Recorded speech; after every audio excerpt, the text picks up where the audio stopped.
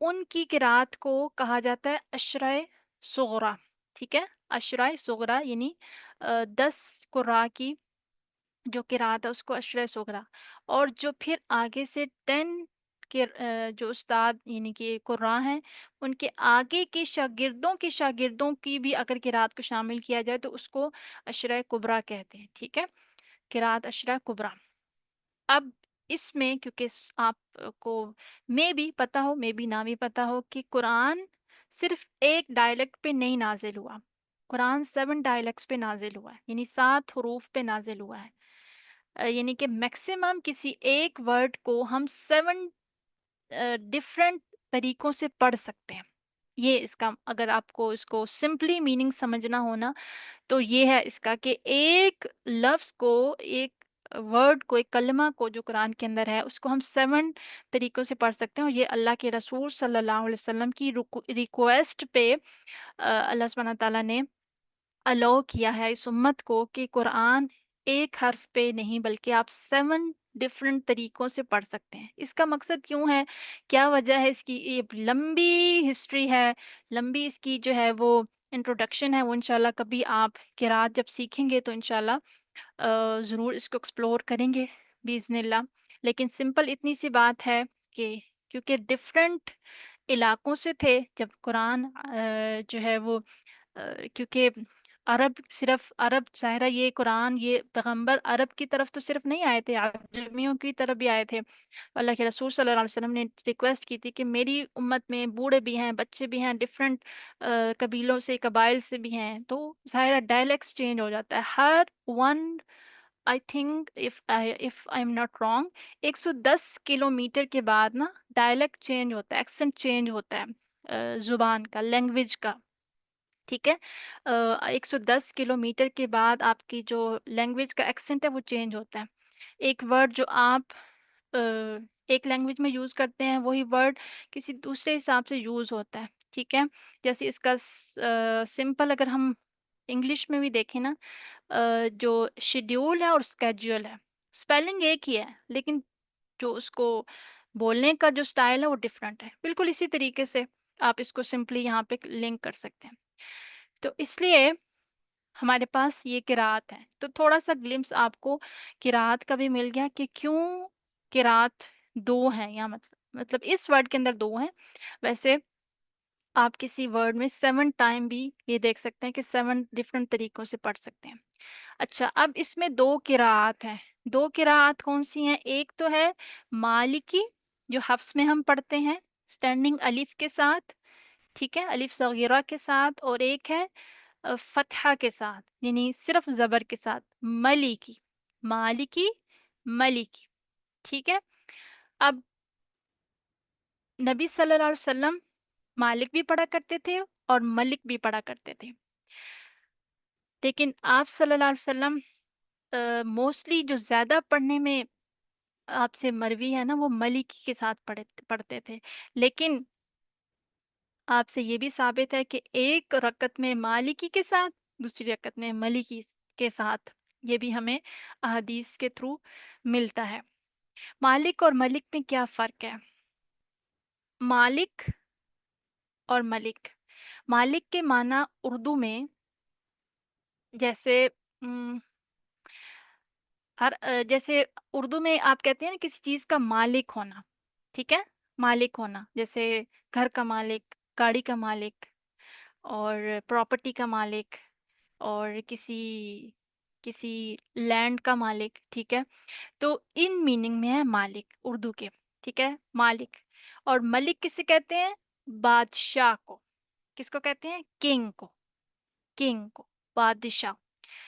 ایک طرف بادشاہ جن کے، اب یہاں پہ دیکھیں مالک اور ملک، کیوں بادشاہ اور کیوں، یعنی کہ کیوں مالک اور کیوں ملک؟ بادشاہ اور مالک کا فرق کیا ہے؟ اچھا، مالک کیا ہے؟ اب دیکھیں، اب آپ کے پاس موبائل ہے، ٹھیک ہے، آپ کے پاس گھر ہے، اور یا پھر آپ کے پاس جیولری ہے، ٹھیک ہے، جو قیمتی چیز ہوتی ہے جس کے آپ مالک ہیں، بحیثیت خواتین، تو آپ کیا کرتے ہیں؟ آپ کیا یہ کہتی ہیں کہ آپ جویلری کی بادشاہ ہیں؟ کہ میں جویلری کی بادشاہ ہوں، میں موبائل کی بادشاہ ہوں، میں اپنے گھر کی بادشاہ ہوں، ٹھیک ہے؟ یہ نہیں کہتے نا، آپ کیا کہتے ہیں؟ مالک، ٹھیک ہے؟ یعنی کہ میں جویلری کی مالک ہوں، موبائل کی مالک ہوں۔ لیکن اگر کسی کے پاس پورا آئی لینڈ ہو، ٹھیک ہے؟ پورا ملک ہو، تو وہ اس آئی لینڈ کا کیا ہوگا؟ وہ اس آئی لینڈ کا کیا ہوگا؟ کنگ ہوگا، بادشاہ۔ تو اس سے کیا بات سامنے آئی ہے کہ بادشاہ ہوتے ہیں بڑی بڑی کنگڈمز کے، سلطنت کے، اور مالک ہوتے ہیں چھوٹی چھوٹی چیزوں کے، رائٹ؟ بادشاہ ہوتے ہیں، ملک جو ہوتے ہیں وہ بڑی بڑی سلطنت کے مالک ہوتے ہیں، اور یعنی کہ ملک ہوتے ہیں، بادشاہ ہوتے ہیں، اور مالک کون ہوتے ہیں؟ چھوٹی چھوٹی چیزوں کے۔ جو چھوٹی چیز ہوتی ہے اس کے لیے مالک ہوتا ہے، اور جو بڑی چیز ہوتی ہے اس کے لیے کیا ہوتا ہے؟ بادشاہ، ملک۔ اب ایک اور فرق بھی سمجھ لیتے ہیں۔ اب اگر کسی ملک کا بادشاہ ہے، کیا تمام چھوٹی چھوٹی چیزیں جو اس کی سلطنت میں ہو رہی ہیں اس کے اوپر اس کی نظر، یعنی کہ ہر چیز کے اوپر اس کی نظر ہوگی؟ ہر کام، ہر بات پہ کون کیا کر رہا ہے، کون کیا نہیں کر رہا، یعنی کہ ہر چیز کو کنٹرول کر سکتا ہے وہ؟ نہیں کر سکتا، ٹھیک ہے؟ اگر کسی کمپنی کے 100 ملازم ہیں، ہر ملازم کی پرفارمنس کو چیک کرنا، ہر ایکشن کو کنٹرول کرنا، اور یہ سب کیا ہے کہ یہ کس کا کام ہے؟ یہ بادشاہ کا کام ہے، یہ نہیں، یہ کس کا کام ہے؟ مالک کا کام ہے۔ اور یعنی کہ چھوٹی چھوٹی چیزوں کا کو کنٹرول کرنا یہ مالک کا کام ہے۔ ملک کا کیا کام ہے؟ پوری کمپنی کو لیڈ کرنا، ٹھیک ہے؟ کنٹرول کرنا۔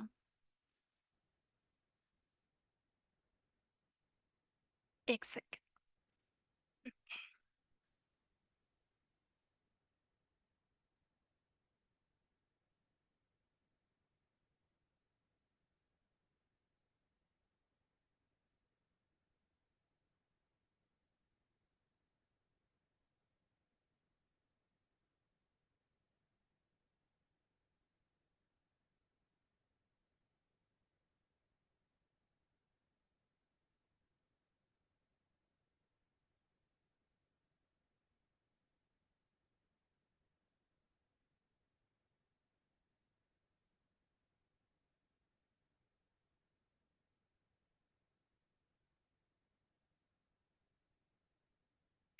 جی، بسم اللہ۔ اچھا، تو میں کیا بات کر رہی تھی کہ ایک کمپنی ہے، کمپنی کے اندر 100 ملازم ہیں، ٹھیک ہے؟ اب ہر ملازم کی پرفارمنس کو، اس کی ایکشن کو کنٹرول کرنا، یہ ایک چیز ہے، یعنی کہ آپ چھوٹی چھوٹی چیزوں پر کنٹرول رکھنا۔ دوسرا ہے کہ آپ پورے آئی لینڈ کے مالک ہیں، ٹھیک ہے؟ پورے آئی لینڈ کے مالک ہیں۔ اب اگر پورے آئی لینڈ کے مالک ہے تو کیا آپ کو پتا ہے کہ آئی لینڈ کے فلاں گھر میں کیا ہو رہا ہے؟ کیا آپ اس کو کنٹرول کر سکتے ہیں؟ یا پھر آئی لینڈ کے فلاں گھر کے اندر یہ نقصان ہو گیا ہے تو کیا آپ فکس کریں گے؟ As a king, as a بادشاہ آپ فکس کریں گے؟ نہیں۔ جبکہ جو اس گھر کا مالک ہے، یعنی آئی لینڈ کے اندر جو اس گھر کا مالک ہے وہ اس کو فکس کرے گا۔ تو جیسے جیسے آپ کا کنٹرول بڑی چیزوں پہ ہوتا جاتا ہے، آپ کا کنٹرول چھوٹی چیزوں سے کم ہوتا جاتا ہے، ٹھیک ہے؟ آپ پھر پورے آئی لینڈ کو کنٹرول کرتے ہیں، پھر صرف ایک چھوٹے سے گھر کے اندر کی ہونے والے معاملات کو کنٹرول نہیں کرتے، بلکہ آپ اوور آل پورے آئی لینڈ کو کنٹرول کر رہے ہوتے ہیں۔ اب اس چیز کو اب اس طریقے سے سمجھتے ہیں کہ قیامت کے دن کیا ہو رہا ہوگا؟ دو طرح کے کام ہو رہے ہوں گے۔ قیامت کے دن میں سورج اور چاند ایک دوسرے میں ٹکرا رہے ہوں گے۔ قیامت کے دن میں زمین پھیلائی جا رہی ہے، قیامت کے دن ساری انسانیت کو قبروں سے نکالا جا رہا ہے، قیامت کے دن آسمان پھٹ کے کھولا جا رہا ہے، قیامت کے دن سارے فرشتے اتر رہے ہیں۔ تو یہ کس کا کام ہوا؟ یہ بڑے بڑے کام ہے نا، یہ کس کا کام ہوا؟ بادشاہ کا کام ہے۔ یہ بڑا کام ہے تو کس کا کام ہے؟ ملک کا کام ہے۔ لیکن قیامت کے دن ایک عمل کا جائزہ بھی لیا جا رہا ہے، چھوٹے چھوٹے عمل کا بھی جائزہ لیا جا رہا ہے، ایسا ہے کہ نہیں؟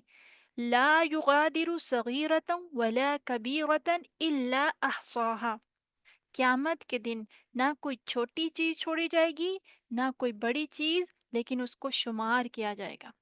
تو یہ کس کا کام ہے؟ یہ کس کا کام ہے؟ بادشاہ کا یا مالک کا؟ یہ مالک کا کام ہے۔ بادشاہ بڑی بڑی چیزوں کو کنٹرول کرتا ہے، مالک جو ہوتا ہے وہ چھوٹی چھوٹی چیزوں کو کنٹرول کرتا ہے۔ اب دیکھیں اس ملک کا، جیسے ہم پاکستان میں، تو پاکستان کا وزیر اعظم، اگر جیسے آپ کا گھر ہے، ٹھیک ہے، آپ کے ہسبینڈ یا وٹ ایور جو بھی اس گھر کا مالک ہے، اب آپ کے گھر میں کوئی پرابلم ہوئی ہے تو پاکستان کا پریزیڈنٹ آ کے آپ کے گھر کے دروازے کو یا گھر کی کسی چیز کو فکس نہیں کرے گا۔ آپ گھر کے مالک ہیں تو آپ نے خود فکس کرنا ہے، ٹھیک ہے، آپ نے خود فکس کرنا ہے۔ پریزیڈنٹ کیا کر رہا ہے یا پرائم منسٹر کیا کر رہا ہے؟ وہ پورے ملک کو اوور آل دیکھ رہا ہے، ٹھیک ہے۔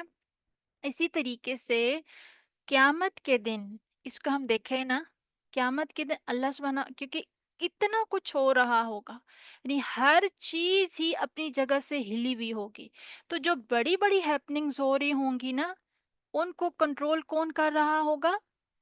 بتائیے؟ ملک۔ کون؟ ملک، بادشاہ۔ اور جو چھوٹے چھوٹے اعمال ہیں، ٹھیک ہے، لا یغادر صغیرۃ ولا کبیرۃ الا احصاها، یہ جو چھوٹی چھوٹی چیزیں ان کو کون دیکھ رہا ہوگا؟ مالک۔ تو اس لیے یہاں پہ دیکھیں، مالکی، ملکی، دو قراءات ہیں۔ اللہ کے رسول صلی اللہ علیہ وسلم نے یہ آیت دو طرح پڑھی ہے، کیونکہ اس دن یعنی کچھ چیزیں مالک سے متعلق ہیں اور کچھ چیزیں ملک سے متعلق ہیں، تو دونوں کو شامل کر دیا مالکی یوم الدین کے اندر۔ تو یہ جو بھی تین ہم نے آیات کا مطالعہ کیا ہے نا، پہلی آیت کون سی ہے؟ الحمد للہ رب العالمین، الرحمن الرحیم، مالک یوم الدین، مالک یوم الدین۔ تو قرآن میں اللہ سبحانہ و تعالیٰ کا اگر دیکھنا ہو نا، کسی نے جامع، کمپریہنسو، بہترین تعارف اگر اللہ کا پڑھنا ہو نا، تو یہ تین آیات کمپلیٹ انٹروڈکشن ہے اللہ سبحانہ و تعالیٰ کے تمام، اللہ کے ذاتی صفاتی ناموں، اللہ کے تمام افعال، اللہ سبحانہ و تعالیٰ کا تمام انٹروڈکشن، آخرت کے دن تک کا اور اس کے بعد تک کا سارا انٹروڈکشن ان تین آیات کے اندر موجود ہے۔ اور اگر کسی نان مسلم سے بات ہو کہ وہ اگر پوچھے کہ تم اپنے خدا کے بارے میں بتاؤ، تو یہ بیسٹ تین آیات ہیں۔ سورۃ الفاتحہ، مطلب پوری سورۃ الفاتحہ، لیکن اس میں اٹ سیلف انٹروڈکشن کے طور پہ اللہ کا تعارف اگر کسی نے کروانا ہو، کہ اگر کوئی پوچھے تمہارا خدا کون ہے، تم کس خدا کی عبادت کرتے ہو، تمہارا اسلام، تمہارے دین کا خدا کون ہے، تو یہ کیا ہے؟ ایک جامع ترین تعارف ہے ان تین آیات میں۔ کس میں؟ الحمد للہ رب العالمین، الرحمن الرحیم، مالک یوم الدین۔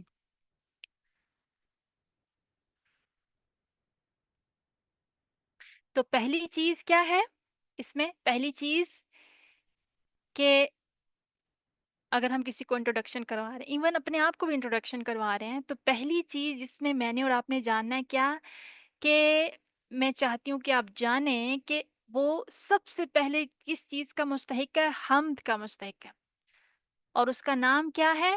اللہ۔ اس سے رشتہ کیا ہے؟ میرا اور آپ کا رشتہ کیا ہے؟ رب کا اور عبد کا، ٹھیک ہے؟ یہ سیکوینس چلا آ رہا ہے، الحمد للہ، الحمد، وہ کس چیز کا مستحق ہے؟ حمد کا۔ نام کیا ہے اللہ کا؟ یعنی کہ اس خدا کا، اس رب کا نام کیا ہے؟ اللہ، اس کا ذاتی نام۔ رشتہ، ہمارا ریلیشن شپ کیا ہے آپس میں؟ رب اور عبد کا۔ اور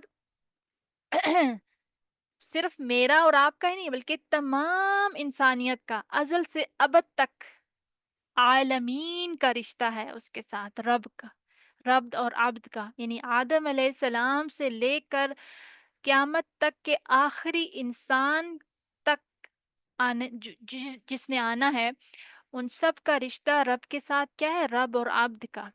اور اور اس رب کو کیا ہے؟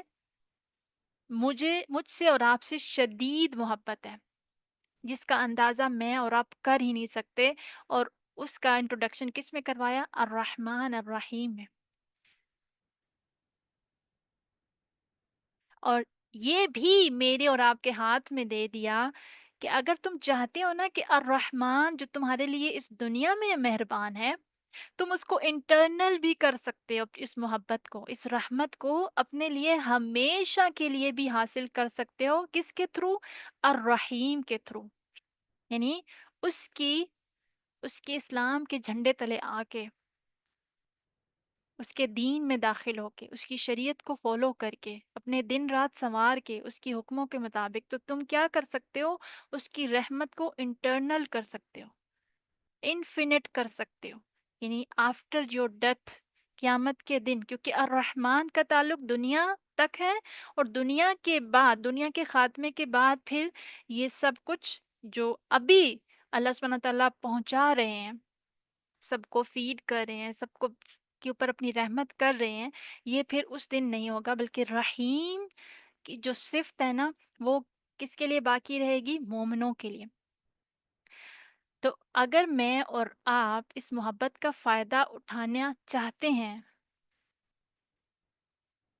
تو پھر کیا کرنا ہے؟ ایک تو یہ کہ اس کے حکموں کے مطابق عمل کرنا ہے، پھر اس میں اگلی آیت میں بتا دیا گیا کہ اگر ہم اس کی محبت کا فائدہ اٹھانا چاہتے ہیں تو یہ پھر ہمیں اللہ نے بتا دیا کہ وہ مالک یوم الدین ہے۔ ایک دن آ رہا ہے، ایک دن آنے والا ہے، جس میں پھر پورا پورا حساب دیا جائے گا اور لیا جائے گا۔ ایک ایک ایک چیز، بڑی ہو یا چھوٹی ہو، میجر ہو مائنر ہو، ہر چیز کا حساب پھر لیا جائے گا اور دیا جائے گا۔ یعنی مالک یوم الدین میں ایک پوری بیلنس پکچر ہمارے سامنے آ گئی ہے، پوری بیلنسڈ تصویر سامنے آ گئی ہے، کہ جس میں ایک طرف اللہ تعالیٰ سے ڈر ہے اور دوسری طرف اطمینان بھی ہے، ٹھیک ہے، کہ مجھے کوئی فکر نہیں ہے۔ دونوں کے درمیان ایک مکمل بیلنس ہے۔ ایک طرف کیا ہے؟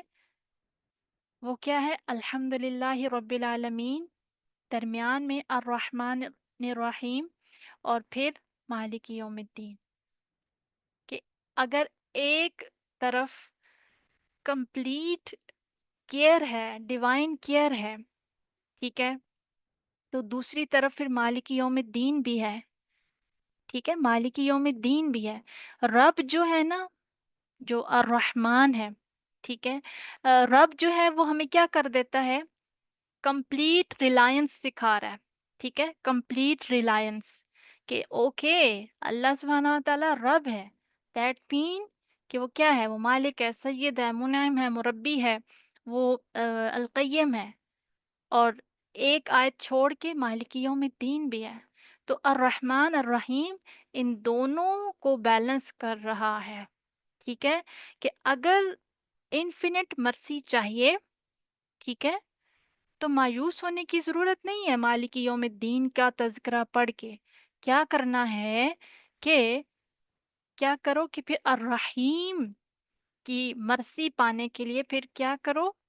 اس کے اصولوں کے مطابق اپنی زندگی کو بسر کرو، گزارو، تاکہ تم انفینٹ مرسی پا سکو الرحیم کے اندر، جو مومنین کے لیے خاص الخاص ہے، ٹھیک ہے۔ تو اس ٹاپک میں ابھی تک ہم نے جو بات سمجھی ہے وہ کیا ہے؟ کہ مالک کے اندر دو قراتیں